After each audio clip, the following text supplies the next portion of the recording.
Hello everyone, this is Meenakshi Birari, working as a system professor in chemistry at Maratha Vidya Prasarak Samaj, Nasik. In today's lecture, I am going to explain phase rule and applications of phase rule to various systems. The general conditions of equilibrium between phases can be conveniently summarized in the form of simple generalization that is known as phase rule. Phase rule, also known as Gibbs phase rule. So what is phase rule? That is F is equal to C minus P plus 2. In previous lecture, we have studied some definitions related to phase equilibrium. In today's lecture, let us see about phase rule. So the general conditions of equilibrium between phases can be conveniently summarized in the form of simple generalization known as phase rule. The rule was deduced theoretically by J. Willard Gibbs in 1875, but its application to physical chemistry may be attributed to H. W. B. Brose-Bohm in 1884.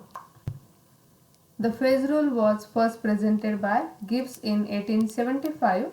It is very useful to understand the effect of intensive variables such as temperature, pressure or concentration on the equilibrium between phases as well as between chemical constituents. It is used to deduce the number of degrees of freedom, that is F, for a system, sometimes called the variance of the system. So, the rule as stated by J. W. Gibbs provides a general relationship between the degrees of freedom of a system at equilibrium and the number of phases and components that are present in the system. So, what is the statement of phase rule? It states that for every heterogeneous system in equilibrium, the sum of number of phases and degrees of freedom is greater than the number of components by 2. That is, F plus P is equal to C plus 2. F is equal to C minus P plus 2. The rule can be stated as provided the equilibrium between the phases which is not influenced by gravitational, electrical or magnetic fields and is influenced only by temperature, pressure and concentration, the number of degrees of freedom of the system which is related to the number of components C and number of phases P which are present at equilibrium by the equation F is equal to C minus P plus 2. The phase rule is also called the Gibbs phase rule, that is represented here. F is equal to C minus P plus 2. F, that is nothing but degree of freedom or the number of independent variables, where C is number of component, P that is number of phases and 2 that is variables related to temperature and pressure. So by using that we can say the statement of Gibbs phase rule, that is provided the equilibrium between phases is not influenced by gravity, electrical and magnetic force or by surface action and only by temperature, pressure and concentration, then the phase rule states that the number of degree of freedom F of the system is related to the number of components C and phase P present at equilibrium by this equation, that is F is equal to C minus P plus 2 or P plus F is equal to C plus 2. So the Gibbs phase rule, that is F is equal to C minus P plus 2, where F is degrees of freedom, C number of components, P number of phases at equilibrium for a system of any composition. So already in previous lectures we have studied the definitions related to phase equilibrium. These are what is degrees of freedom, number of components or also the number of phases. Now let us see the mathematical expression for the Gibbs phase rule, derivation of Gibbs phase rule. First of all, consider non-reactive heterogeneous system which having C components distributed in P phases. In each phase, C components having C different concentrations. In closed system, if we arbitrarily chosen concentrations of C-1 components, then the concentration of last is automatically fixed, that is, there are C-1 composition variables in each phases. For P phases, total number of composition variables are P into C-1 along with two important variables as temperature and pressure. Therefore, total number of variables is equal to number of composition variables plus temperature plus pressure. That it can be represented as P into C minus 1 plus 1 plus 1, that is temperature and pressure, these are 1. So, it becomes P into C minus 1 plus 2. At equilibrium, the partial molar free energy of each component of any phase of system is equal to the partial molar free energy of the same component in any other phase. It is the function of temperature, pressure and C-1 concentration variables. For any one component in two phases, it is possible to write one equation for variables. For three phases, two equations are required to explain. In general, for P phases, P-1 equations are required for one component. But P phases of the system containing C components, therefore, there are total C into P-1 equations. So, the number of equations are equal to the number of variables. Therefore, degree of freedom F will be F variables is equal to total number of variables that need to be specified minus total number of equations that are available. So, it becomes P into C minus 1 plus 2 minus in bracket C into P minus 1.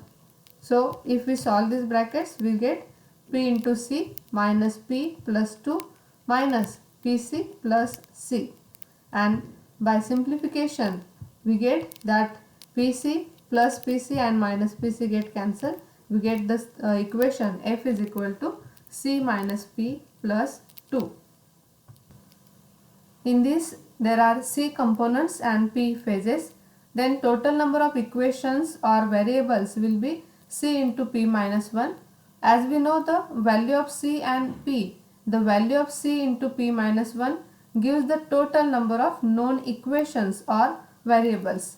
Now, degree of freedom F is the number of variables that can be selected, and hence it can be mathematically represented as unknown variables is equal to total possible variables minus total known variables. Therefore, F is equal to P into C minus 1 plus 2 minus in bracket C into P minus 1. Then F is equal to PC minus P plus 2 minus PC plus C, that becomes F is equal to C minus P plus 2. This is the equation of phase rule and generally written as P plus F is equal to C plus 2. Now, what are the advantages of phase rule? It provides convenient method of classification of equilibrium states of system, also predict the behavior of system with changes in the intensive variables. It indicates that different systems having the same number of degrees of freedom behave in the same manner. Also applicable to macroscopic system. It takes no account of nature of reactant and products in phase. Applicable to physical as well as chemical equilibria. So, these are the applications of phase rule. Let us see the applications by using the different systems. Here, name of the system. Suppose a definite mass of a gas enclosed in a cylinder Then number of phases present at equilibrium, that will be 1. Number of components, that will be 1. So here we can find out the number of degrees of freedom and the variables. So it becomes F is equal to 1 minus 1 plus 2. Therefore the answer will be 2. Pressure and temperature of the gas. Then second system, that is water and vapor, both phases are in equilibrium. The number of phases present at equilibrium 2 and the components 1. Number of degrees of freedom and variables, that will be calculated here. F is equal to 1 minus 2 plus 2, that becomes 1.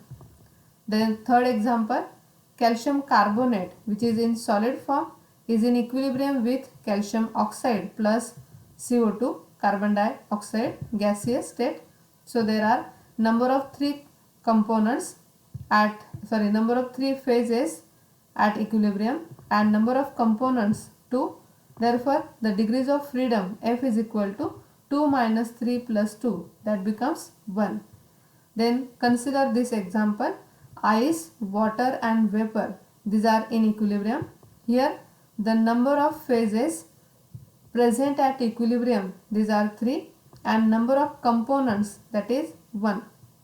Therefore number of degrees of freedom F is equal to 1 minus 3 plus 2, that becomes 0. Then the next system, that is mercury in liquid form, that CCl4 again in liquid form, water in liquid form and vapor, that is in gaseous state. So here the number of phases present at equilibrium, these are 4, number of components 3. So we have the number of phases and components, we can calculate number of degrees of freedom and the variables, that is F is equal to 3 minus 4 plus 2, that will be 1. So here degrees of freedom, number of degrees of freedom, that is 1. So this table depicts the application of the phase rule to various systems. In the last column, the number of degrees of freedom and the variables are represented. When the system is non-variant, neither pressure nor temperature can be varied.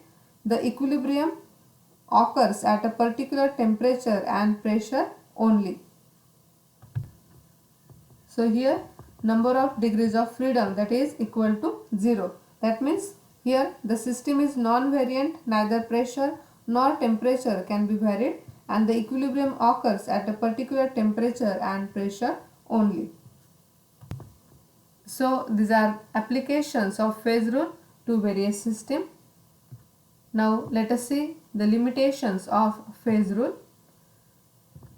Phase rule having some limitations, such as it is applicable only for the system in equilibrium, then applicable to a single equilibrium state, considers only intensive variables, also it considers only number of phases, not quantity of phases. So we should remember, it considers only number of phases and not quantity of phases. It requires that all the phases to be present under the same conditions of temperature and pressure. Again, the condition related to temperature and pressure, that should be same.